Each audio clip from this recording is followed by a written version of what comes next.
am a teacher in commercial cookery, and the subject I have chosen today is the 5 basic kitchen knives in the kitchen. Now, I'm going to show you the knives, and I will explain. The first knife is the chef's knife, okay, which is used for chopping and cutting. The second knife is the paring knife. The third knife is the boning knife. Okay, the vegetable knife, the small knife, the paring knife is used for making garnishes and preparing vegetables. This is a boning knife that is used by the butcher. This is a filleting knife. So the fourth knife is the filleting knife, and this is different from the others because it's got a flexible blade. Watch. For fish. Right? And then the fifth knife is the serrated edge knife. Basically, this knife only slices. It doesn't chop. See the teeth? And when we come to sharpening knives, this knife, really, you'll be better off buying another one because it has to be regrooved. And it costs about $15. For $30, you might buy one. Okay? All these knives can be sharpened. Now, second part of my topic is the structure of the knife. And I've got here 2 identical knives. These are both boning knives. Right? Now, if you see this knife here, it's got a blade. And this part inside the blade is called the tang. Right? This knife is got a full tang, while this knife got only half a tang. It's in here. The difference is this knife too is forged. What does it mean, forged? Forged means it is made in a mold, while this knife is stamped. Right? It's just made in... Now, the difference in price between these knives is this knife practically costs double the price of that knife. Right? And there is no other, basically no other use. If I had to tell apprentices which knife is best, right? It's no need to buy these types of knives because they are practically, this knife and that knife will do the same job. Actually, this knife here, it's much easier to handle because it's lighter. Okay, so full tang,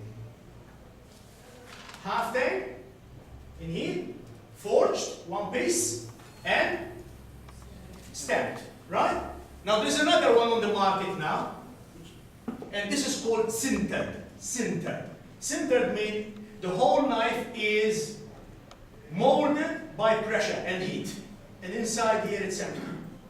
This is called sintered, right? If we look at the handout there, I've marked them down in 1.2, forged, and stamped, and sintered. So that is really the make of the knife. Now, I'm going to go to the next topic. So the 5 basic knives are, can anybody tell me, what's this one called here? Chef's knife. This one here? Paring knife. This one here? This one? And that one? Serrated edge. You don't sharpen that one, you might as well buy one. Now what do we sharpen knives with? Stone. Okay? What I got here is I got a steel. A steel, and this does not sharpen the knife. What this does, this straightens the hem of the knife. The edge. The edge is called the hem of the knife. Right?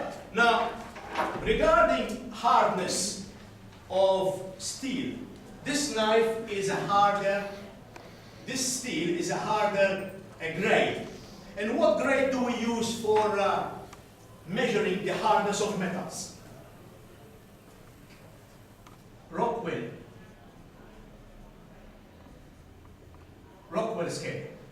Okay? Now, to give you an idea of the Rockwell scale is an average axe or chisel. It's about 40 on the Rockwell scale. Right? A knife is about 55. Right? So really knives are harder than axes and chisels. Okay? Japanese knives are usually the hardest of all because they can go up to 65. 65 on the it's called HRC, Rockwell scale. Rockwell scale differs different metals. Now, so the structure, any problems on structure? Forged, stamped, the tank difference, and cinder. Now, when using knives,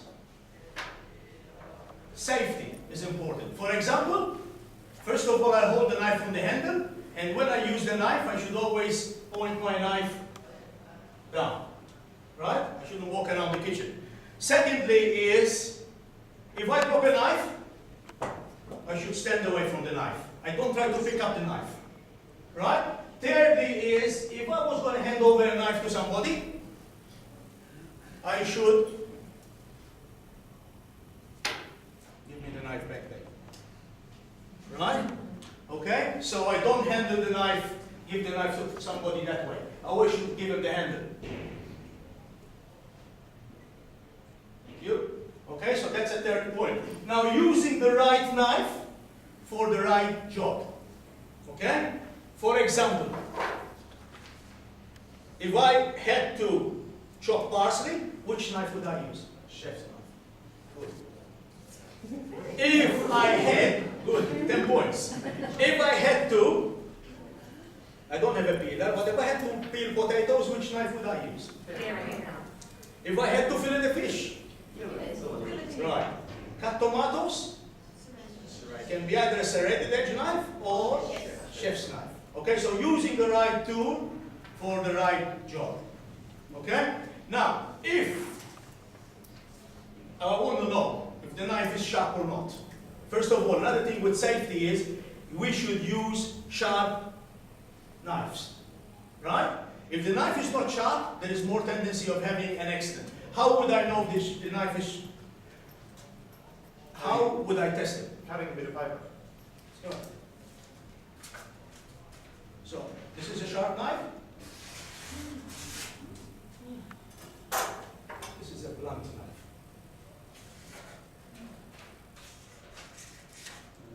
Right? Okay? Don't try to do it on your fingers or there's a lot of paper like that. No. So just cutting a bit of paper. That's sharp. Okay? Now, when we in the kitchen, when we use sharp knives, okay, and we should, it's a tendency for accidents. But when you handle food, what should you use? Blue. Why are they blue? So you can see them in food. Okay? We've had cases at work where a band-aid got missing in food. So a blue band-aid is a must. Okay? Another thing is not only for blue band-aids, but you have to wear a blue glove over it because of bacteria, infections, whatever. Now, any questions you want to ask me on knives? When we go to sharpen a knife, do we use the stone or the steel first? The steel doesn't sharpen the knife. Well, the steel straightens the hem of the knife. All right?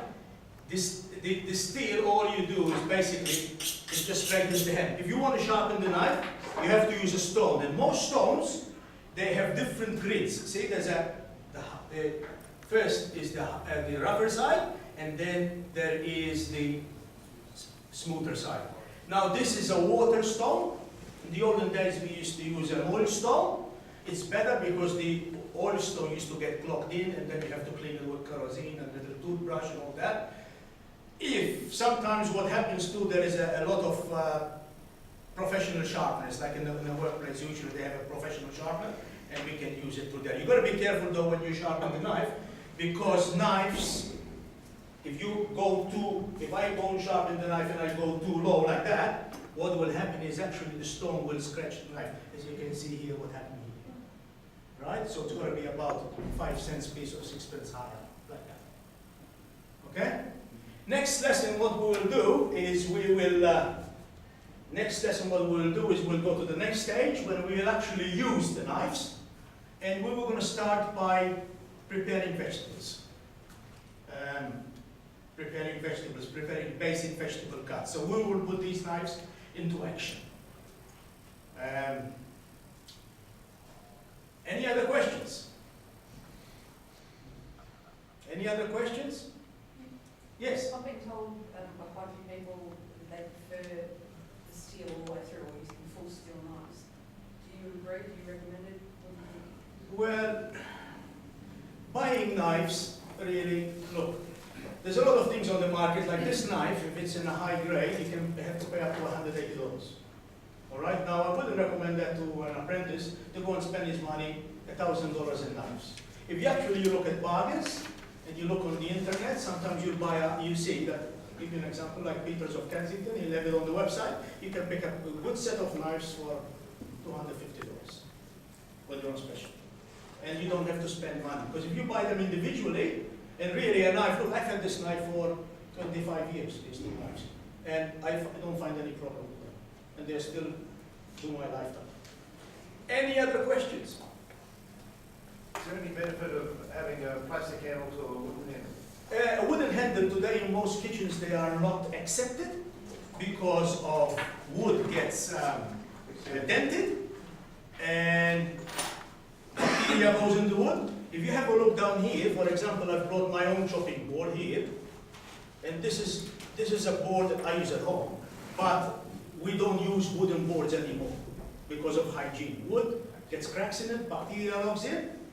And in the olden days too, kids used to have the habit of sticking the knife in the wood, more damages. If I try to stick a knife in this, it will just bounce back.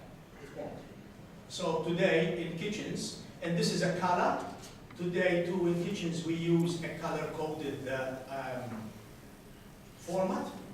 So for example, if we're doing fish, we use blue boards. If we're doing anything that is halal or Muslim, we use a green board, right? It's all color-coded. Okay? Any other questions? Yes? Isn't it true that timber has a natural bacteria fighting agent in it, and that the bacteria doesn't build up in timber?